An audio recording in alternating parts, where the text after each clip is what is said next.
Okay. So hopefully you all have a kettlebell or some type of weight and your little dowel. So we'll do a quick warm up, open up our hips, and get ourselves moving. So we want to pull down into a squat and just kind of rock back and forth there. So my knee is just coming over my foot at the bottom. Do about 5 of these. You should feel a nice stretch in your hip at the bottom. If you want, you can put your hands on your knees to rock back and forth. Whatever you're more comfortable with. When you're done with that, take your time, but when you're done, we're going to get our hands and knees, tabletop position. We're going to pull that knee out away from the body, 90-degree angle, fire quadrants, 5 on each side.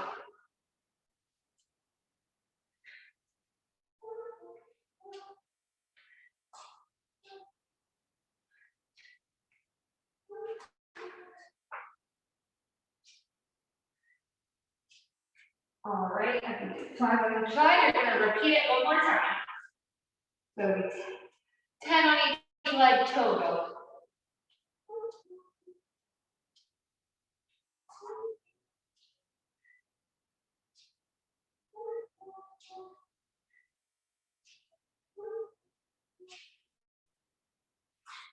Okay. When you're ready, you can go ahead and stand up. Now we're going to take our hands, bring them in front of our body. We're going to hinge forward slightly. We're going to pull them apart, making a W with our arms. So what we pull is our shoulders right here, pulling together, just to warm those shoulders up. So 10 of these, like little bird wings almost.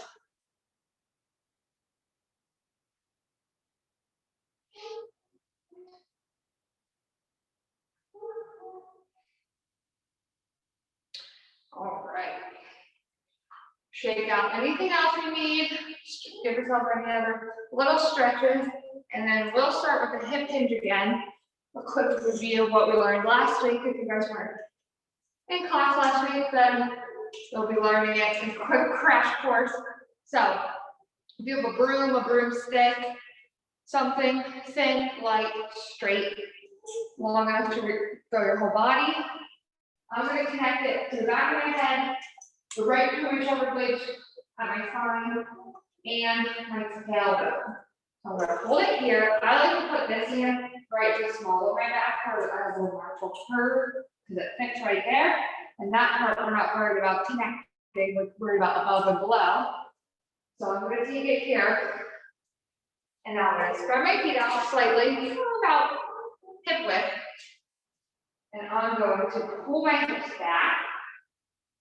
And my body will tilt forward. And then squeeze glutes, drive the hips forward, and I come tall. So I make sure I connect all 3 points as I go down and as I come up. I want to make sure my hips are pulling back and not down. All right, so do about 10 of these. And then we'll grab our weights. So keep going with that. I have a kettlebell, which is what I would mainly use, but I also have a weight here. If you guys have a weight, I'll show you everything at least once, or I'll try to remember with the weight. So we're going to do a deadlift again, because that's the next progression as we work towards the kettlebell swing. Sorry if you can't see my face very well with the leg behind me, but it's my legs and my straight back that you need to worry about. All right, so I'm going to grab this kettlebell. It's going to come down between my feet, line up straight with that ankle bone and the hand of it. So if I have this weight here, I'm going to have it stand tall, like so.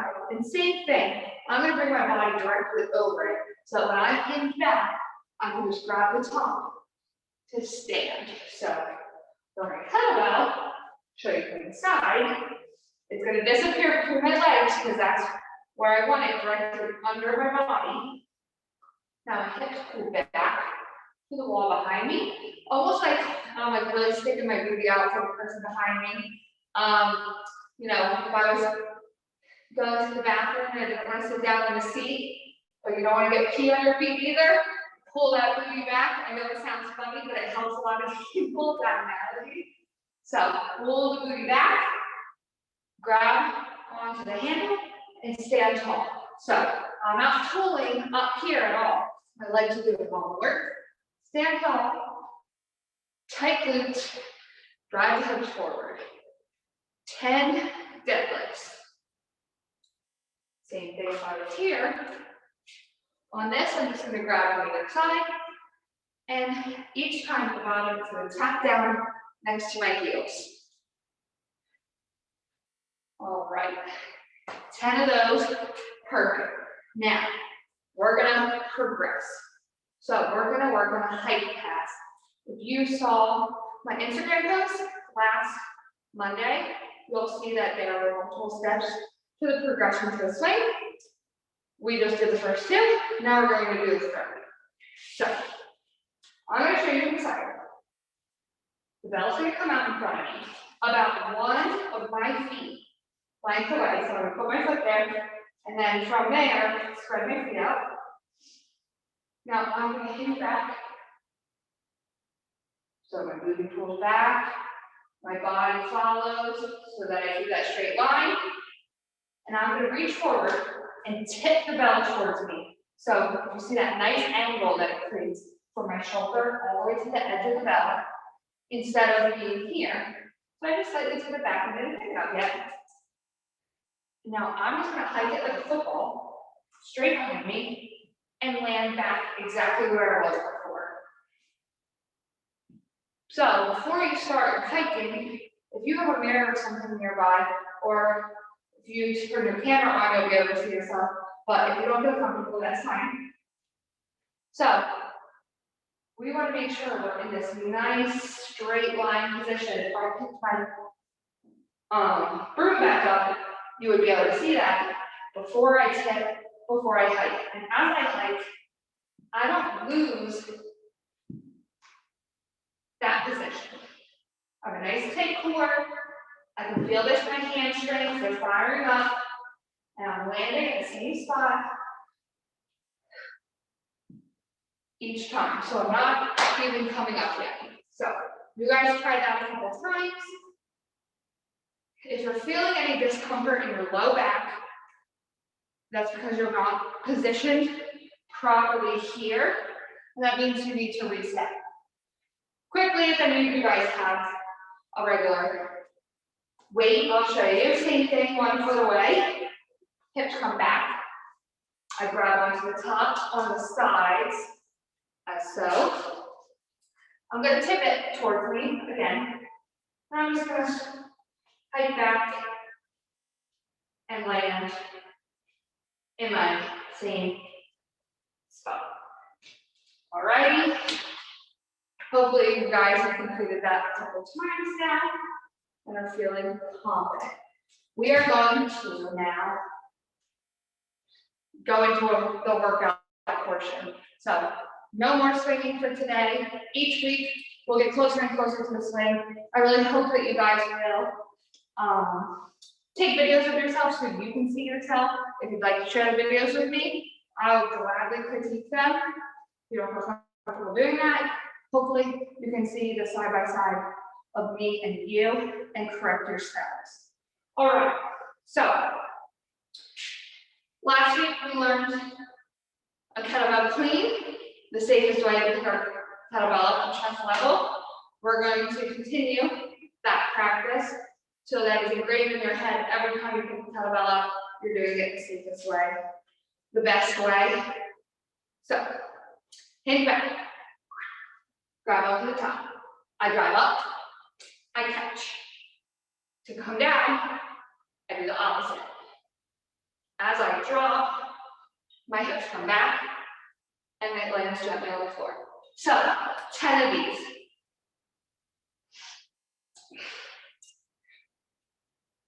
straight to the side.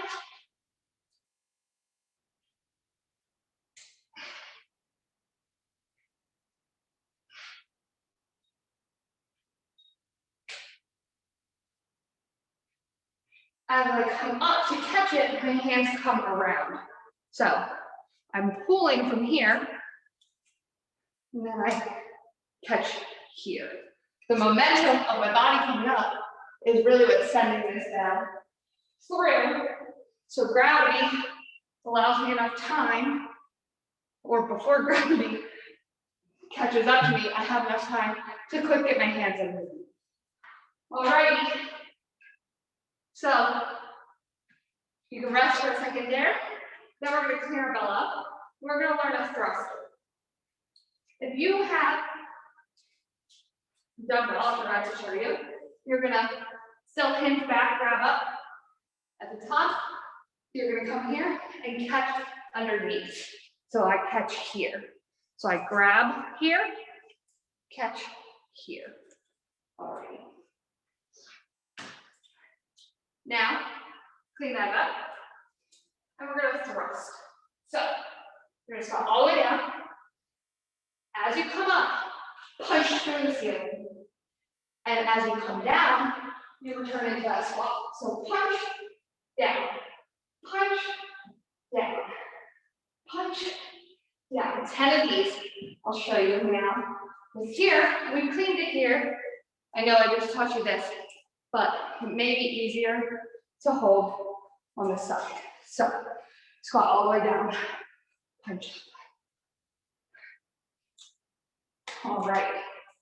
As you come down, your body comes down, arms come down.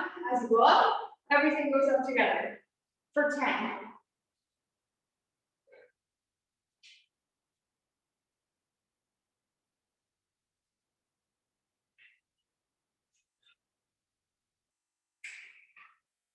All right.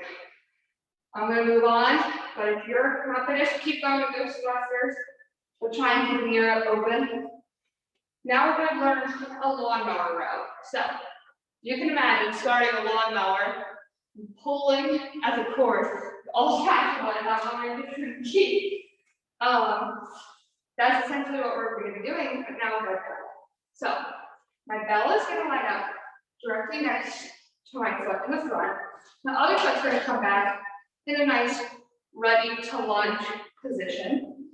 But now I'm going to shift my weight forward onto my front leg. Bring my elbow down to rest my upper body weight. And I'm going to grab the handle of that bell. And I'm going to come here to a neutral position. The bell's hanging, the top of my handles around me, my knee a little bit lower. And I'm going to pull my elbow back to my hip. So my hands come into my hip and slowly lower back down. I'm not coming all the way down to the ground, just back to that neutral. So my neutral is a straight shoulders across. We're going to do 10 on each side.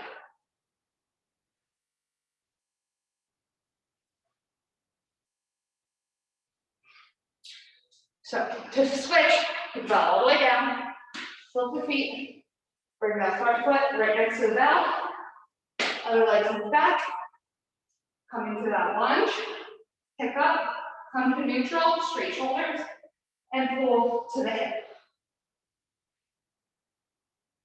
So my elbows coming straight back, my hands at my hip, and I return down right next to my shin. 10 on each arm. All right. Now, we're going to curl our belly. If you have a regular weight, I apologize. Just grab it by the handle, as you would. If you can't tell, this is a lot lighter than my kettlebell. So when I pick it up after, I have to go with my first. All right. We're going to curl. So, because I recommended you all have a heavier weight kettlebell, a lot of it's hard to do the one arm thing. The row, we have a lot of strength coming in this direction. And I think most of the people that join this class are women. I know there's people men, but as women, we have a lot of trouble getting weight above our head. It's not really our strong suit, how our bodies were made best. We're more power in our legs, just because of our general anatomy, but anything that we're doing overhead, we'll just have 2 hands on 1 bell. We're not going to do very much single arm pressing. So same with the curl here. So you're going to take your bell straight in front of you. You're going to grab it so my hands are coming in front, and I'm going to stand tall. Now, I'm going to curl up and slowly lower down. So I'm kind of holding it here where the handle meets the base and curling up. Nice tight core. Curl in. 10. If you have a regular bell, you want to grab it as so and curl up the same way. So this is a hammer curl. Because if I had a single bell, it would look like this. See how my arm is straight down here and my palms are like this? It's very similar to how I'm holding here.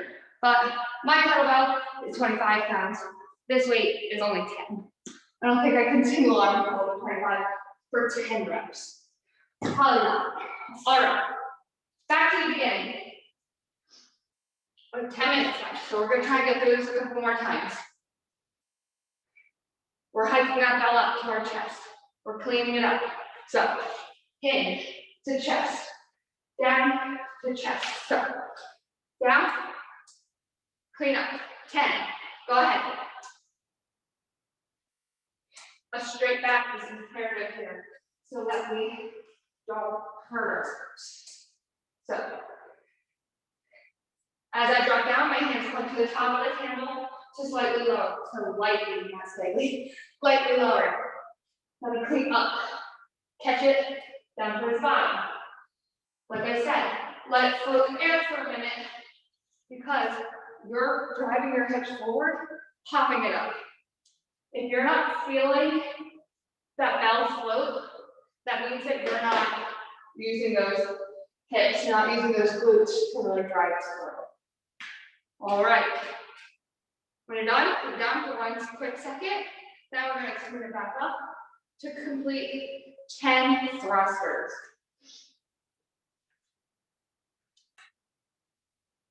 All righty. Here we go. 10 thrusters. Go ahead.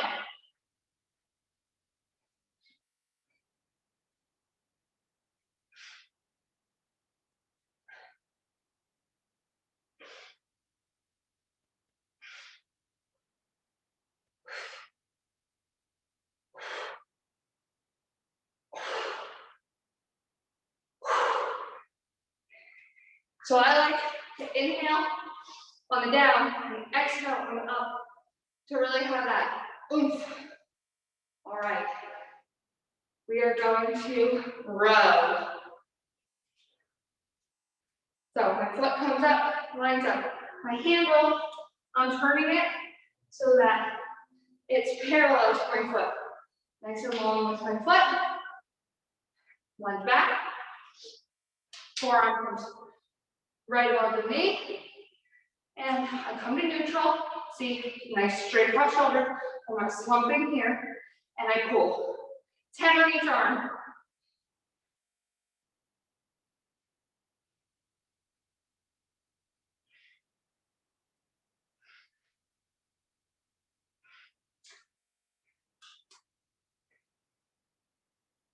If you're particularly struggling with the amount of weight you have, like if you have a 25, 30 pound dumbbell or kettlebell, either or, and you're not really feeling like you can make it to 10 on that row, do as many as you can to failure, then switch your arms. So basically I'm saying if you can't get past 8, stop at 8. That's fine. We don't want to hurt you. We want to build that muscle so we can continue on. All right, 10 on both sides. I'm going to do a couple to even myself out.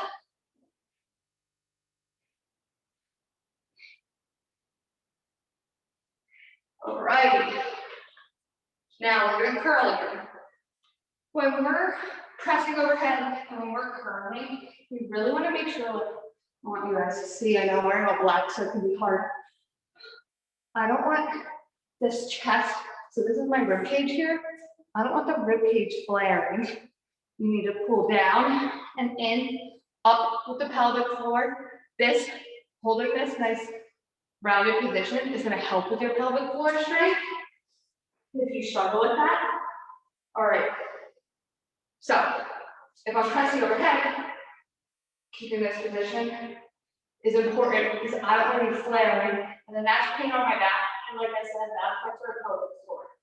Which, if you are a woman and you struggle with that in general, and you're a woman who has babies, I know a lot of us struggle with that as well. All right, curl. Grab your handles in the front. Stand tall.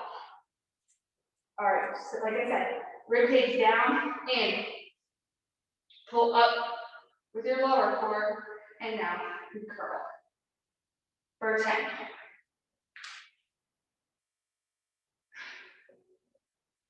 If this is very uncomfortable for you, to hold it this way, and you can have big enough hands, I personally don't, and you want to hold it here. I can't really get my hands around it, but some people like to hold it that way.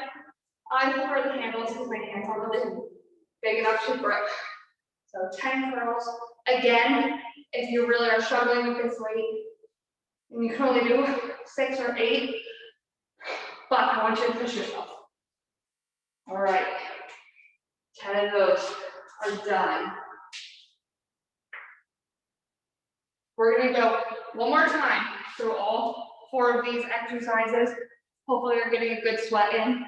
I'm gonna try and continue the class to be this, like a little learning and technique in the beginning, and then we're gonna learn as much new stuff as we can when we get into the workout, so that in like 2 weeks, let's say 2 weeks, 2 classes from now, we're really just rolling, and it's just, everybody knows what they're doing, nobody's hurting their back, and then we'll be getting a nice workout in. All right, clean up.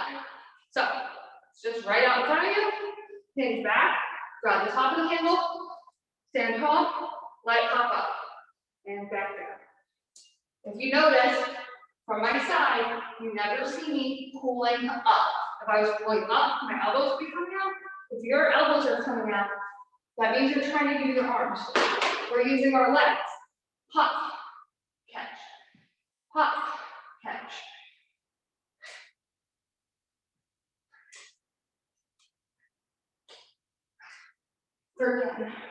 I have enough time because I drive up so hard to get my hands all the way to the bottom. And that's how you know I'm not pulling, because if I was pulling up, my hands would be stuck at the top where they are. All right. After 10 of those, put it down for a second. We're going to clean it right back up so we can complete our thrusters. Ready? We're running low on time, so we're going to come to it. Clean up. 10 thrusters.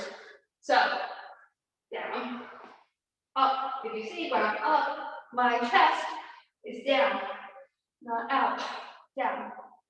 All right? Sorry, I had to come down after that weird little movement. You keep going. So, squat down, punch the ceiling, come down right into that squat, and back up to the punch. Good. 10. When you're done, we're rowing. Long motor row. All right.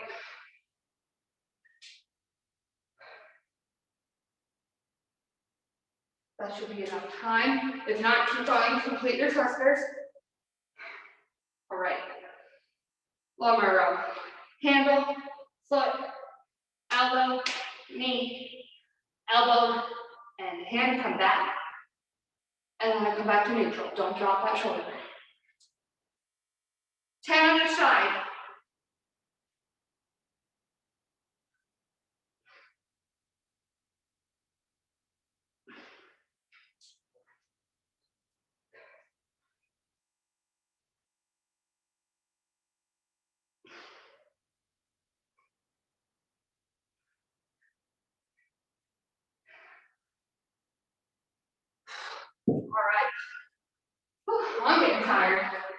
Okay. So, last exercise. We're gonna curl. So, my handle's gonna be straight across. Hinge down. Like, this is very similar to if we were deadlifting. Our hands are just, I don't know why I didn't mention that to you before. So, here, stand tall, tight core. So a big exhale when you explode into these harder movements really helps. So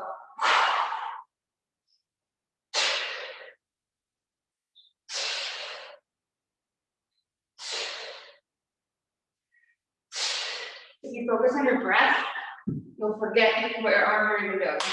Or you can try and forget. All right, 10 curls, 10 curls. And when you're done, I'm going to stretch your back. Because if you were accidentally completing any of these movements a little bit wrong, you might have a sore back tomorrow. If that's the case, that's just your answer that you need to continue practicing with that hip hinge, because that's most likely the movement that you're doing wrong that's causing any low back pain. All right, so we're gonna get down into child's pose. We're gonna press our palms really into the mat. We're gonna pull our hips back against where our hands are. So you should feel a nice deep compression of that spine. I felt personally a couple cracks. Felt good. All right, deep breath. Okay, now we're gonna do some needle and thread. So still in this child's pose a little bit. Our hips are gonna come slightly above our feet. And we're gonna reach through and press into that shoulder. Feel a nice back stretch here. Then we're gonna turn away. And come up. All right. We got it one time, and then on the other side. You have to go ahead.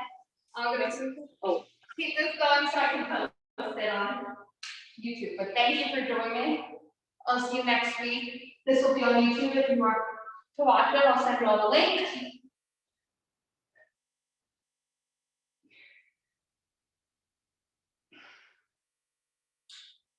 All right, a couple on this side. Now quick down dog. Stretch out those hamstrings.